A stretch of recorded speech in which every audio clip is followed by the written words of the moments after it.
এমন এক মুভি যেখানে ছেলেটির আত্মা চলে যায় ৩ বছর আগে মারা যাওয়া এক মেয়ের শরীরে। ছেলেটি যদি এটি জানতে পারে তাহলে কি হবে, চলুন দেখে নেওয়া যাক ইউর নেম। আসসালামু আলাইকুম ভিউয়ার্স। মুভির শুরুতে আমরা টাকি আর মিৎসুহার বর্তমান দেখতে পাই। যারা বলছিল তারা সবসময় কিছু খুঁজে বেড়ায়, কিন্তু সেটা কি তারা জানে না। আর এটা তখন থেকে যখন থেকে ধূমকেতুর একটি অংশ পৃথিবীতে পড়েছিল, যা দেখতে খুব সুন্দর ছিল। তারপর আমরা অতীত দেখতে পাই। মিৎসুহা ঘুম থেকে উঠে অদ্ভুত আচরণ করতে থাকে। সে নিজেকে দেখে অবাক হয়ে যাচ্ছিল, আতঙ্কিত হয়ে যাচ্ছিল। তারপর আবার আমরা মিৎসুহাকে ইউনিফর্ম পরা দেখতে পাই। মিৎসুহাকে দেখে তার দাদিমা আর বোন বলছে গতকালকে মিৎসুহাকে অনেক অদ্ভুত দেখাচ্ছিল। আসলে কিছুক্ষণ আগে যখন আমরা মিৎসুহাকে ঘুম থেকে উঠতে দেখেছিলাম সেটা গতকালকে ছিল।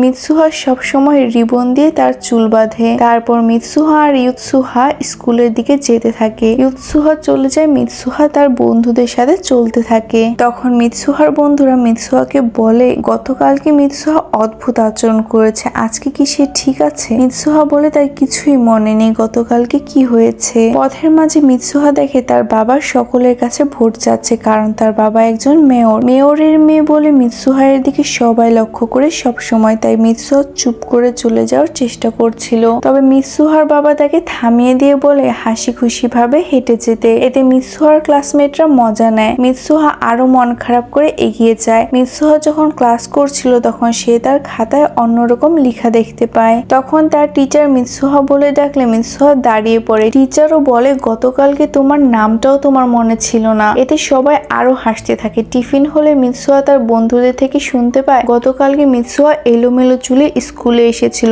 এমনকি নিজের ডেস্ক নাম সব ভুলে গিয়েছিল। মিৎসুহা অবাক হয় আর বলে তার কিছুই মনে নেই। তখন মিৎসুহা বলে আমার সব কেমন লাগছে, আমার মনে হয় আমি অনেক স্বপ্ন দেখি, যেমন আমি অন্য কারো জীবনে প্রবেশ করি। তারপর মিৎসুহা তার দুই বন্ধুর সাথে বাসার দিকে ফিরছিল। মিৎসুহা বলছিল তাদের গ্রামে তেমন কিছুই নেই, একটা ক্যাফে পর্যন্ত নেই। তারপর তারা বাসায় চলে যায়। মিৎসুহা আর ইউৎসুহাকে তাদের দাদিমা রশি বানানো শেখাচ্ছিল। মিৎসুহার দাদিমা বলে তাদের এই রশিগুলো খুব বিশেষ, আর তাই তারা এই রশি নিয়ে বিশেষ ধরনের উপাসনা করে থাকে। তারা ভাবে এর মাধ্যমে তাদের বিপদ কেটে যাবে। দেখা যায় মিৎসুহা আর ইউৎসুহা সেই উপাসনা করছে, যা গ্রামের মানুষ সকলে দেখতে আসে। এই রিচুয়ালে অদ্ভুত এক প্রথা পালন করা হয়, যেখানে তারা ভাত চিবিয়ে তরল করে একটি বক্সে রেখে দেয়। এটা মিৎসুহাদের ফ্যামিলির মেয়েরা যুগ যুগ ধরে করে আসছে। এইসব করতে মিৎসুহার একদমই ভালো লাগে না। তারপর তারা চলতে থাকে। তখন মিৎসুহা জোরে চিৎকার করে বলে আমি আমার এই জীবনকে ঘৃণা করি, আমার সামনের জন্মে আমি টোকিওর অনেক সুন্দর ছেলে হতে চাই। এইসব দেখে ইউৎসুহা ভাবে মিৎসুহা পাগল হয়ে গেছে। তারপরে আমরা দেখতে পাই ফোন বেজে চলেছে একটি ছেলের। ছেলেটি ফোন ধরতে যেয়ে বেড থেকে পড়ে যায়। ছেলেটি ঘুম থেকে উঠে অবাক হয়ে যায়, একদম মিৎসুহার মতো। মিৎসুহা নিজেকে দেখে যেমন অবাক হয়েছিল, আর আজকে এই ছেলেটিও নিজেকে দেখে অবাক আর আতঙ্কিত হতে থাকে। ছেলেটি ভাবে ছেলেটি স্বপ্ন দেখছে, আসলে মিৎসুহার আত্মা এই ছেলেটির শরীরে এসে গেছে, যার ফলে মিৎসুহা ভাবে সে হয়তো স্বপ্নই দেখছে, কারণ সে টোকিওতে চলে এসেছে। তার কথা মতো সে টোকিওর সুন্দর একটি ছেলে হয়ে গেছে। মিৎসুহার স্বপ্ন ভাবলেও সবকিছু দেখে অনেক খুশি হয়ে যায়। মিৎসুহা স্কুলে চলে যায়। সে ক্লাসে প্রবেশ করতে ভয় পাচ্ছিল। তখনই একটি ছেলে আসে আর মিৎসুহাকে টাকি বলে ডাকে। সেখান থেকে আমরা বুঝতে পারি আসলে ছেলেটির নাম টাকি। ছেলেটির দুজন কাছের বন্ধু আছে। যেহেতু ছেলেটির শরীরে মিৎসুহা আছে, তাই আমরা ছেলেটিকে মিৎসুহাই বলছি। মিৎসুহা সেদিন টিফিন নিয়ে না আসায় টাকির বন্ধুরা মিৎসুহাকে তাদের খাবার শেয়ার করে। স্কুল ছুটি হলে তারা ক্যাফে যায়, আর ক্যাফেতে এসে মিৎসুহা খাবারের দাম দেখে অবাক হয় আর সবকিছু দেখে এমন ভাব করছিল যে সে প্রথমবার ক্যাফেতে এসেছে। আর তার বন্ধুরা তো এইসব দেখে অবাক হয়ে যায়। হঠাৎ টাকির ফোনে মেসেজ আসে। মিৎসুহা দেখে টাকি পার্ট টাইম জবও করে। এখন মিৎসুহা টাকির বন্ধুদের বলে সে কোথায় কাজ করে। এটা শুনে তো তারা আরো অবাক হয়ে যায়। পর আমরা দেখতে পাই মিৎসুহা একটি বড় হোটেলে কাজ করছে। মিৎসুহা তো এমন হোটেল জীবনেও দেখেনি, আর কিভাবে কোন কাজ করতে হয় সেটাও ঠিক মতো বুঝতে পারছিল না। হঠাৎ একটি মাস্তান লোক টাকিকে বলে পিৎজার মাঝে টুথপিক পাওয়া গেছে। তখন টাকি ভয়ে বলে এই রেস্টুরেন্ট তো টুথপিক ব্যবহারই হয় না। এইসব শুনে সে লোক রেগে যায়। তখন টাকির সহকর্মী এসে টাকিকে দূরে সরিয়ে সে সরি বলে।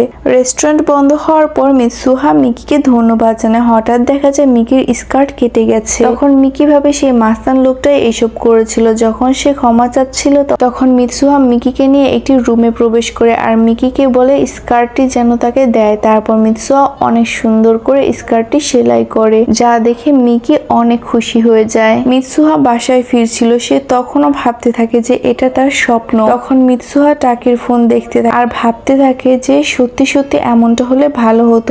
মিৎসুহা দেখে টাকি ডায়েরিও লিখে, তখন মিৎসুহাও ফোনের ডায়েরিতে লিখে আজকে কি কি হয়েছে। তারপর মিৎসুহা ঘুমিয়ে যায়। তারপর দিন টাকি ঘুম থেকে জেগে ওঠে আর ওঠার পর তারও কিছু মনে নেই যে গতকালকে কি হয়েছিল। টাকি যখন আবার রেস্টুরেন্টে কাজ করতে যায়, আজকে মিকি টাকির দিকে প্রেমময় দৃষ্টিতে দেখতে থাকে, যার ফলে বাকিরা জেলাস হতে থাকে। আর এদিকে মিৎসুহা ঘুম থেকে উঠে স্কুলে গেলে মিৎসুহার দিকে সবাই অন্যভাবে তাকাতে থাকে। তখন সায়াকে বলে তুমি কালকে যেমন উল্টাপাল্টা আচরণ করেছো তাই সবাই দেখছে। মিৎসুহা আর টাকি ধীরে ধীরে বুঝতে পারে যে তারা আসলে স্বপ্ন দেখছে না, বরং এইসব কিছু সত্যি সত্যি হচ্ছে। আর তারা ঘুমালে একে অপরের শরীর অদল বদল হয়ে যাচ্ছে। একবার তারা নিজের শরীরে, আরেকবার তারা অপরজনের শরীরে প্রবেশ করছে। তারপর তারা প্রতিদিন কি হয় সেটা তাদের ফোন ডায়েরিতে লিখে রাখে আর কিছু রুলস বানায় যা করা যাবে না। তখন থেকে তারা একে অপরের শরীরে মানিয়ে নিতে থাকে এবং একে অপরের লাইফকে বেটার করার চেষ্টা করতে থাকে।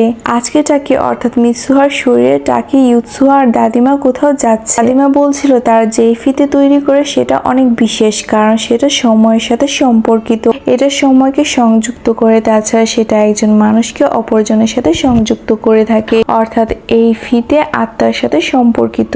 তারা একটি গুহার সামনে পৌঁছায়। মিৎসুহা আর ইউৎসুহা উপাসনা করে যেই তরল তৈরি করেছিল ভাত চিবিয়ে, সেটা এখানে স্থাপন করতে এসেছে। এটা নাকি মিৎসুহার অর্ধেক অংশ। তারা কাতাওয়ারি দুকির সামনে দাঁড়ায়, যা দেখতে খুবই সুন্দর। হঠাৎ মিৎসুহা মানে টাকিকে মিৎসুহার দাদি এসে বলে যে মিৎসুহা তুমি এখন স্বপ্ন দেখছো তাই না? আর তখনই টাকির ঘুম ভেঙে যায়। টাকি ঘুম থেকে উঠে কাঁদতে থাকে। টাকি বুঝতে পারে না কেন। টাকি দেখে মিৎসুহা টাকির সাথে মিকির ডেট ফিক্সড করে ফেলেছে আজকে। টাকি এটা দেখে দৌড়ে স্টেশনে যেতে থাকে। টাকি দেখে সেখানে মিস মিকি চলে এসেছে। টাকি লজ্জা পেতে থাকে আর মিৎসুহা ভাবছিল টাকি হয়তো এখন অনেক মজা করছে, কিন্তু টাকির মন বসছিল না। মিস মিকির সাথে সে এনজয় করতে পারছিল না। দিন শেষে মিকি টাকিকে বলে তোমাকে চেঞ্জ লাগছে। টাকি বলে ডিনার করবে চলো, কিন্তু মিকি বলে আজ তোমাকে দেখে মনে হচ্ছে তোমার মনে আমি নেই, তোমার মনে অন্য কেউ আছে। এই কথা বলে মিকি চলে যায় আর টাকি দেখে যে মিৎসুহা লিখেছে আজ দিন শেষে ধূমকেতু দেখা যাবে। এই কথাটার মানে টাকি বুঝে উঠতে পারছিল না মিৎসুহা কোন ধূমকেতুর কথা বলছে। মিৎসুহা তার বন্ধুদের সাথে প্ল্যান করে আজ রাতে তারা ধূমকেতু দেখতে যাবে। মিৎসুহা তৈরি হয়ে তার বন্ধুদের সাথে দেখা করে। রাত হলে মিৎসুহা একটি খালি জায়গায় দাঁড়িয়ে ছিল। তার বন্ধুদের নিয়ে মিৎসুহা দেখে খুবই সুন্দর একটি ধূমকেতু যাচ্ছে। আর এইদিকে টাকি ভাবে যে সামনের দিন যখন সে মিৎসুহার শরীরে যাবে সে আজকের এই বাজে ডেটের কথা বলবে, কিন্তু আজকের পর টাকি আর মিৎসুহার শরীরে প্রবেশ করতে পারেনি। টাকি সেই কাতাওয়ারি দুকির ছবি আর্ট করে। টাকির মন অনেক খারাপ থাকে। এইভাবে সে মিৎসুহাকে মিস করতে থাকে। তাই সে ঠিক করে যে সে মিৎসুহাকে খুঁজে বের করবে। টাকি রেল স্টেশনে যেয়ে দেখে মিকি আর সুকাসা দুজনে স্টেশনে চলে এসেছে টাকিকে সাহায্য করবে বলে। টাকি তার গল্প বলতে থাকে। আসলে তার তেমন কিছুই মনে নেই, এমনকি জায়গার নামও না। তার শুধু সেই কাতাওয়ারি দুকির চিত্র মনে ছিল, তাই সে ওই চিত্রটা অঙ্কন করে সেই জায়গাটা খুঁজে চলছে। একদিকে টাকি জায়গা খুঁজতে খুঁজতে ক্লান্ত, অপরদিকে মিকি আর সুকাসা তো ঘুরে খাবার খেয়ে ঘুমিয়ে এনজয় করতে থাকে। টাকি প্রায় হাল ছেড়ে দিয়েছে। তারা একটি রেস্তোরাঁয় খাবার খাচ্ছিল। টাকি বলছিল সে কি টোকিও ফেরত যেতে পারবে আজকে। আর তখনই রেস্টুরেন্টের ওয়েটার এসে বলে এটা তো ইতুমরির ছবি। এটা শুনে টাকি বলে এটা কোথায়? টাকির বন্ধুরা সহ ওয়েটার বলে ইতুমরি তো সেই গ্রাম, যেই গ্রাম 3 বছর আগে ধ্বংস হয়ে গিয়েছিল ধূমকেতুর কারণে। টাকি দৌড়ে সেই গ্রামের দিকে পৌঁছায় আর কাতাওয়ারি দুকিও দেখতে পায়। সেই গ্রাম ধ্বংস হওয়ার পর সেখানে আর কেউ বসবাস করেনি, এমনকি ধূমকেতুর কারণে অনেক লোক মারাও গিয়েছিল। টাকি এইসব শুনে তো অবাক হয় যে 3 বছর আগে কিভাবে সম্ভব। টাকি বলে আমার কাছে অনেক নোটসও আছে। টাকি ফোন খুলে দেখে আর দেখে যে সব নোটস হারিয়ে যাচ্ছে। টাকি সেখান থেকে লাইব্রেরিতে পৌঁছায় আর সেখানে ম্যাগাজিন পেপার সব পড়তে থাকে। টাকি দেখে যে 3 বছর আগে ইতুমরির উপর দিয়ে যখন ধূমকেতু যাচ্ছিল তখন একটি অংশ ইতুমরিতে পৌঁছায়। আর সব ধ্বংস হয়ে যায়। টাকি মন খারাপ করে থাকে। টাকি ভাবতে থাকে সে কি পাগল হয়ে গেছে। হঠাৎ টাকি মিৎসুহার নামও মনে করতে পারছিল না। মিকি আসলে মিকি একটি বইয়ের সেই ফিতেগুলো দেখতে পায় আর টাকিকে বলে তোমার হাতের ওই ফিতেটা এমন দেখতে। টাকি বলে এটা আমাকে কেউ দিয়েছিল, এখন ঠিক মনে পড়ছে না। টাকি মনে করে আর বলে যে এটা আমাকে দিয়েছিল, সে বলেছিল এই ফিতে সময়ের সাথে সম্পর্কিত, এটা অনেক কিছু সংযুক্ত করে। হঠাৎ টাকি সেই গুহার কথা মনে পড়ে। টাকি একটি ম্যাপে তা দেখতে পায়। সকাল হলে মিকি একটি চিঠি পায়। টাকি আসলে সেই গুহাটি খুঁজতে যাচ্ছে। টাকি চলতে থাকে আর সে দেখে সত্যি সেই গুহাটি আছে সেখানে। টাকি ভাবে তার মানে তার সাথে যা হয়েছে সব সত্য। টাকি গুহায় প্রবেশ করে আর সেখানে সেই ওই তরল দেখতে পায়। টাকি মিৎসুহার অংশ থেকে পান করে ফেলে। সে ভাবে যদি এর ফলে সে পিছনে যেতে পারত। হঠাৎ টাকি পড়ে যায় আর তার সবকিছু মনে পড়তে থাকে। সে ভিন্ন একটি জায়গাতেই চলে যায় সেই ফিতের মাধ্যমে, যা সময়কে সংযুক্ত করতে থাকে। এমনকি টাকি মিৎসুহার জন্মের সময় থেকে সব দেখতে পায়। মিৎসুহার মা মারা গিয়েছিল। তারপর থেকে মিৎসুহার দাদির সাথে মিৎসুহার বাবার সাথে ভুল বোঝাবুঝি সৃষ্টি হয়, কারণ মিৎসুহার বাবা ভাবতো এইসব উপাসনার জন্যই মিৎসুহার মা মারা গিয়েছিল। টাকি দেখে যে মিৎসুহা টাকিকে খুঁজতে টোকিও যাচ্ছিল আর সেই ধূমকেতুর দিন। হঠাৎ মিৎসুহা ঘুম থেকে উঠে টাকি দেখে সে মিৎসুহা হয়েছে, তার মানে মিৎসুহা বেঁচে আছে। ইউৎসুহা দেখে মিৎসুহা পাগলের মতো করছে, তাই সে একাই স্কুলে চলে যায়। টাকি ইউনিফর্ম পরে তৈরি হয় আর ভাবে সে যেভাবেই হোক সবাইকে রক্ষা করবে, কারণ আজকে রাতেই ধূমকেতু এই গ্রামে পড়বে। টাকি দৌড়ে তার বন্ধুদের কাছে যেতে থাকে। টাকি মিৎসুহার বন্ধুদের নিয়ে প্ল্যান তৈরি করে কিভাবে তার রাতের বেলা গ্রামের মানুষদের সরিয়ে ফেলবে। টাকি আর টিসি প্ল্যান করে তারা ইলেকট্রিসিটি কাট করে দিবে আর তখন সায়াকা মাইকে ঘোষণা করবে যে সব জায়গায় আগুন লেগে গেছে, গ্রামের সকলে যেন সুরক্ষিত জায়গায় পৌঁছে যায়। তারপর টাকি বলে সে তার বাবা অর্থাৎ মেয়রকেও বোঝানোর চেষ্টা করবে যেন সেও গ্রামের সকলকে সুরক্ষিত জায়গায় নিয়ে যায়। যখন মিৎসুহার বাবার কাছে যায় তখন মেয়র সব শুনে বলে তুমি পাগল হয়ে গেছো, আমি ডক্টরকে ফোন দিই। এইসব শুনে টাকি এত রেগে যায় যে সে মেয়রের কলার ধরে ফেলে। তখন মেয়র বলে কে তুমি? তারপরে আমরা দেখতে পাই ধূমকেতুর জন্য ফেস্টিভ্যালের আয়োজন করা হচ্ছে। টাকি ইউৎসুহাকে বলে গ্রাম ধ্বংস হতে চলেছে, তুমি দাদিমাকে নিয়ে চলে যাও। তখন ইউৎসুহা বলে কালকে তুমি কাউকে না বলে টোকিও চলে গিয়েছিলে, আসলে কি হয়েছে তোমার? তখন টেসি আর সায়াকা এসে টাকিকে বলে মেয়রকে মানাতে পেরেছি কিনা। তখন টাকি কিছু না বলে টেসির সাইকেল নিয়ে এগিয়ে যেতে থাকে। দেখা যায় গুহাতে টাকির শরীরে মিৎসুহা জেগে উঠেছে। মিৎসুহা ভাবছিল টাকি এখানে কি করছে। মিৎসুহা দেখে তাদের গ্রাম শেষ হয়ে গেছে।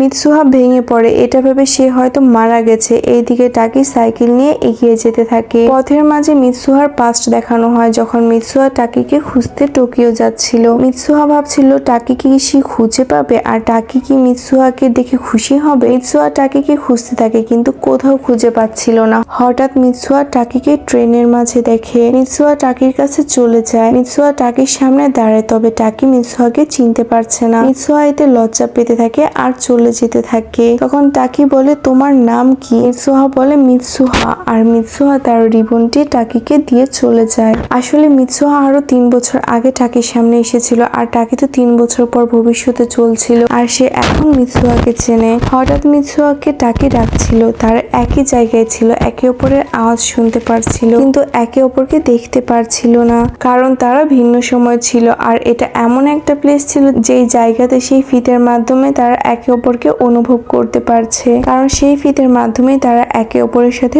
সংযুক্ত। হঠাৎ যখন সূর্য ডুবে যায় তাদের সময় এক হয়ে যায়, তারা একে অপরকে দেখতে পারছিল। তারা একে অপরকে দেখে হৃদয় থেকে এত খুশি হয় যে কিছু বলতে পারছিল না। তখন মিৎসুহা বলে সব তো শেষ হয়ে গিয়েছিল, তুমি কিভাবে? তখন টাকি বলে আমি তোমার সেই পানীয় পান করে ফেলেছি, যার ফলে আমি হয়তো আবার তোমার সাথে সংযুক্ত হয়ে গেছি। টাকি সেই ফিতে মিৎসুহাকে ফিরিয়ে দেয়। মিৎসুহা সেটি আবার মাথায় বেঁধে ফেলে। তখন তারা হাসতে থাকে, তারপর তারা ধূমকেতু দেখতে থাকে।